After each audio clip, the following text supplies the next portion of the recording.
YouTube channel पर। तो दोस्तों मैं आज आपके लिए रीट मेंस के 2023 में जो परीक्षा होने वाली है उसके लिए मोस्ट इम्पोर्टेंट क्वेश्चन लेके आया हूं। तो दोस्तों क्लास को अंत तक देखें और फर्स्ट बार हो तो चैनल को सब्सक्राइब कर दें जिससे कि नोटिफिकेशन मिलते रहे। और तो दोस्तों हम शुरू करते हैं पहले क्वेश्चन से। तो दोस्तों पहला प्रश्न है कि सैदो सभ्यता से संबंधित सर्वाधिक पुरा स्थल किस नदी के किनारे प्राप्त हुए थे। तो दोस्तों इसका राइट आंसर हो जाएगा सिद्धूरा व उसकी सहायक नदियाँ। दोस्तों आपका टाइम वेस्ट नहीं करेंगे इसलिए मैं सीधा प्रश्न लेके आया हूँ, सीधा आंसर भी है। तो दोस्तों क्लास को लास्ट तक देखें जिससे कि आपका अच्छा बेस बन जाए। और दोस्तों ये बहुत मोस्ट इम्पोर्टेंट क्वेश्चन है। एक बार रीट परीक्षा देने से पहले एक बार दो बार तो पढ़ना चाहिए। आपके रिवीजन के लिए एक बार तो जरूर पढ़ के जाना है। तो दोस्तों शुरू करते हैं दूसरा प्रश्न। तो आत्मा व विश्रांति और परिक्रमा सर्वप्रथम प्राप्त होती हैं। तो दोस्तों इसके राइट आंसर की बात करें तो इसका हो जाएगा ऋग्वेद। तो दोस्तों तीसरे प्रश्न की ओर चलते हैं। तीसरा प्रश्न है ग्रीक कला के समीकरण के किस कला की शैली का जन्म हुआ था। तो दोस्तों इसका हो जाएगा गंगाधार कला शैली, जो कि ग्रीस कला के सम्मिलित से कला शैली का जन्म हुआ था। तो दोस्तों अगले प्रश्न की ओर चलते हैं। अगले प्रश्न की बात करते हैं। वर्तमान विश्व का बौद्ध धर्म के प्रति ऋणी होने वाला का कारण है। तो दोस्तों इसके राइट आंसर की बात करें तो इसका हो जाएगा मध्यम मार्ग।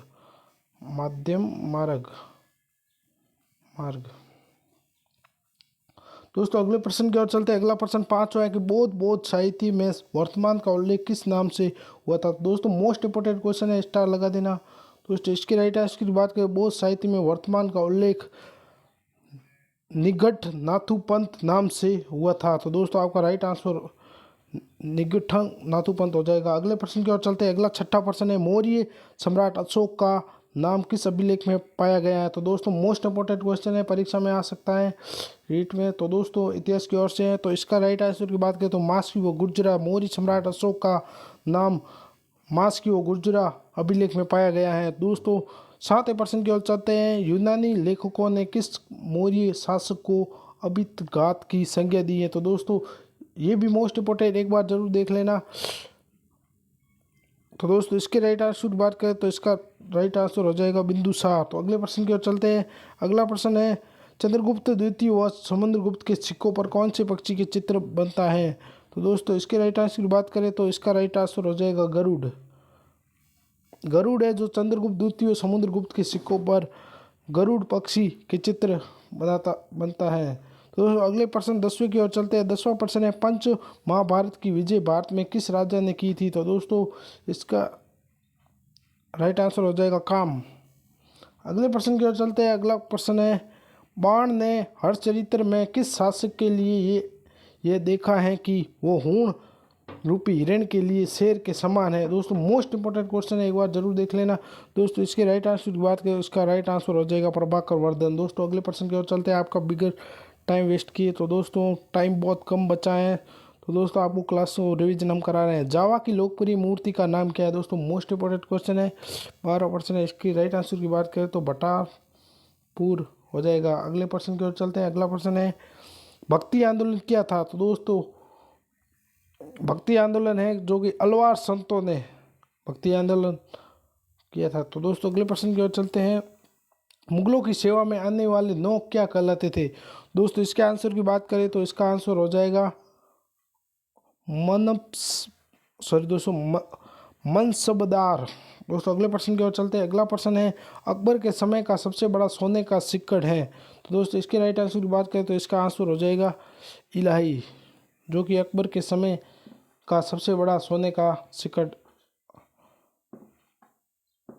है। अगले प्रश्न की ओर चलते हैं। तैराइन का प्रथम युद्ध हुआ था। दोस्तों तैराइन का प्रथम युद्ध, तो दोस्तों इसके राइट आंसर की बात करें तो तैराइन का प्रथम युद्ध 1191 में हुआ था। और ये पूछ ले कि किस किस के बीच हुआ था, तो ये दोस्तों आपको लिख देना है। तैराइन का युद्ध पृथ्वीराज चौहान और मोहम्मद गौरी के बीच हुआ था। अगले प्रश्न की ओर चलते हैं। अगला प्रश्न है कि पंजाब को ब्रिटिश साम्राज्य में मिलाने वाला गवर्नर जनरल था। तो दोस्तों इसके लास्ट आंसर की बात करें तो इसका आंसर हो जाएगा लॉर्ड डलहौजी है जो ब्रिटिश साम्राज्य को मिलाने का गवर्नर जनरल था उस टाइम से। 20वां क्वेश्चन है बंगाल में भू राजस्व की गठबंधन बंदोबस्त प्रथा को लागू किया गया था?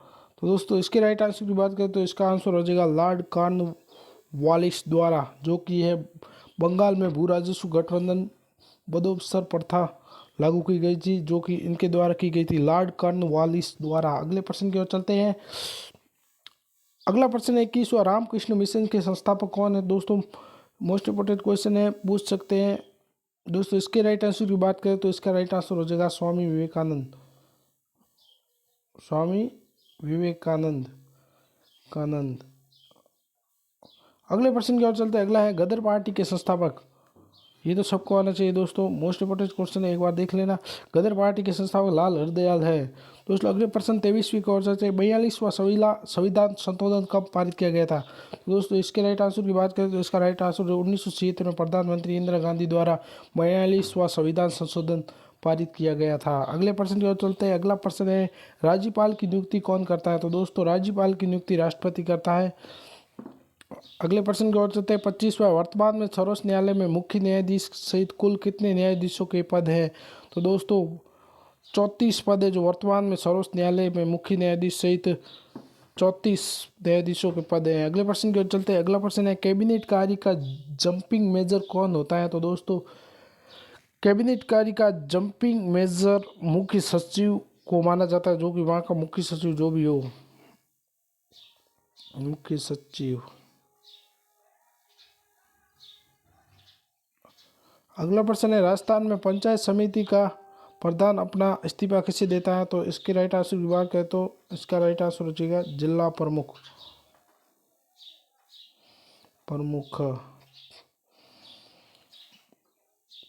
अगला प्रश्न है भारतीय संविधान में संसद के संयुक्तवेशन का प्रावधान का देश से लिया गया है? किस देश से लिया? भारतीय संविधान में संसद के संयुक्तवेशन का प्रावधान का देश से लिया गया। तो दोस्तों इसके राइट आंसर की बात करते तो 29 हो जाएगा।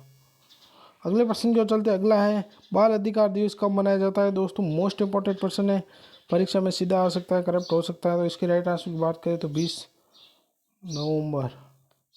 अगले प्रश्न की ओर चलते हैं। अगला है 30वां मतदान की आयु 21 वर्ष से हटाकर 18 वर्ष की संविधान संशोधन अधिनियम द्वारा की। किस संविधान संशोधन अधिनियम द्वारा 21 वर्ष को हटाकर 18 वर्ष की गई? तो दोस्तों इसके राइट आंसर की बात करें तो इसका राइट आंसर हो जाएगा 16वें संविधान संशोधन अधिनियम द्वारा।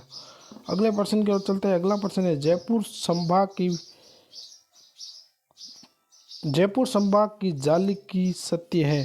तो दोस्तों इसके राइट आंसर की बात करें तो इसमें 5 जाली सत्य: रायपुर, सीकर, झुंझुनू, अलवर, धौलपुर। अगले 32वें क्वेश्चन की ओर चलते हैं। भारतीय प्रामाणिक समय ग्रीनविच मध्य GMT से कितना आगे है? तो इसके राइट आंसर की बात करें तो इसका राइट आंसर हो जाएगा 5 घंटा 5 और 30 मिनट। अगले प्रश्न की ओर चलते हैं। अगला प्रश्न है पृथ्वी के सूर्य के चारों ओर की को कहा जाता है? तो दोस्तों ये तो सबको आना चाहिए, इसको परिक्रमा कहते हैं। अगले प्रश्न की ओर चलते हैं। अगला प्रश्न है सर्वाधिक वायु दाब होता है? तो दोस्तों सर्वाधिक वायु दाब होता है जो ध्रुवीय क्षेत्र में होता है। अगले प्रश्न की ओर चलते हैं। अगला 35वां है वायुमंडल में प्रतिदिन होने वाले परिवर्तन को क्या कहते हैं? तो दोस्तों मोस्ट इम्पोर्टेंट प्रश्न है, एक बार ये जरूर देख लेना, परीक्षा में आ सकता है। तो दोस्तों इसके राइट आंसर की बात करें तो इसका राइट आंसर हो जाएगा सीजन, जो वायुमंडल में प्रतिदिन होने वाले परिवर्तन को कहते हैं। अगले प्रश्न की ओर चलते हैं। अगला है 36वां भारत में यूनेस्को द्वारा मान्यता प्राप्त जैव प्रबंध खाता क्षेत्र है? दोस्तों ये 12 क्षेत्र है, 12।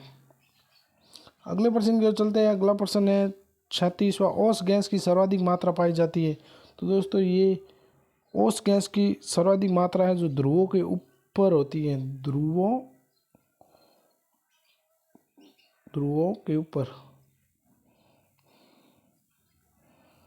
एक बार जरूर देख लेना। अगले प्रश्न की ओर चलते हैं। अगला प्रश्न है भारतीय रिजर्व बैंक का राष्ट्रीयकरण कब हुआ था? दोस्तों मोस्ट इंपोर्टेंट प्रश्न है, बैंकिंग के 1-2 प्रश्न पूछे जाते हैं। तो भारतीय रिजर्व बैंक का राष्ट्रीयकरण कब हुआ था? दोस्तों भारतीय रिजर्व बैंक का राष्ट्रीयकरण 1 जनवरी 1949 को हुआ था। दोस्तों मोस्ट इंपोर्टेंट है। अगले प्रश्न की ओर चलते हैं। अगला है राजस्थान में सहकारिता का शुभारंभ कब हुआ था? तो दोस्तों इसके राइट आंसर की बात करें तो इसका राइट आंसर हो जाएगा 1904 है, जो राजस्थान में सहकारिता शुभारंभ इस वर्ष किया गया था। अगले प्रश्न की ओर चलते हैं। अगला है, भारत का सबसे पुराना पर्वत श्रृंखला बंध है। तो दोस्तों सबसे पुराना पर्वतों में बात करें तो ये अरावली हो जाएगा, अरावली। अगले 41वें प्रश्न की ओर चलते हैं। भारत का सबसे पुराना पर्वत श्रृंखला बंध है। दोस्तों ये तो आ गया। अगले प्रश्न है, जीतम नदी के किनारे बसा हुआ नगर है। तो दोस्तों मोस्ट इम्पोर्टेंट है, ये भी आ सकता है। तो दोस्तों इसका आंसर है कि श्रीनगर है, जो जीतम नदी के किनारे बसा हुआ है। दोस्तों इसमें सीधा प्रश्न पूछ सकते हैं, श्रीनगर है जो किस नदी के किनारे बसा हुआ है। तो आपको लिखना है जीतम नदी के किनारे श्रीनगर बसा हुआ है।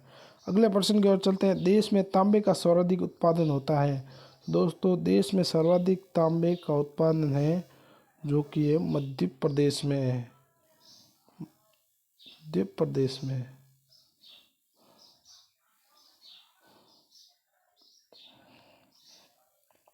भारत के उत्तरी पश्चिम भाग में शीतकाल में वर्षा होती है। तो दोस्तों ये वर्षा होती है जो पश्चिमी विक्षोभों से जो होती है भारत में उत्तरी पश्चिम भाग में शीत वर्षा इसी के कारण होती है। अगले प्रश्न की ओर चलते हैं। 22वां स्टेट फॉरेस्ट रिपोर्ट का प्रकाशन कौन करता है। दोस्तों मोस्ट इम्पोर्टेंट प्रश्न है, फॉरेस्ट की ओर पूछा गया है। तो दोस्तों ये है 44वां स्टेट फॉरेस्ट रिपोर्ट का प्रकाशन कौन करता है। तो ये है सबसे बड़ा बात, सॉरी दोस्तों, ये दोस्तों तो शायद मिस्टेक है, आप वापस एक बार देख लेना, क्योंकि ये प्रिंटिंग में थोड़ा मिस्टेक हो गया है, इसका आंसर नहीं मिल रहा है। आप एक बार ज़रूर देख लेना, नेट पे सर्च कर देना। अगला प्रश्न है दोस्तों, देखना जरूरी, मोस्ट इम्पोर्टेंट है। अगला प्रश्न है, काजरी शोध संस्थापक कहाँ स्थित है। दोस्तों इसका राइट आंसर की बात करें तो काजरी शोध संस्थान जोधपुर में है। अगला प्रश्न है, भारत का निजी क्षेत्र का पहला सबसे बड़ा कारखाना है। तो दोस्तों मोस्ट इम्पोर्टेंट प्रश्न है, स्टार लगा देना। इसके राइट आंसर की बात करें तो इसका राइट आंसर हो जाएगा टिस्को।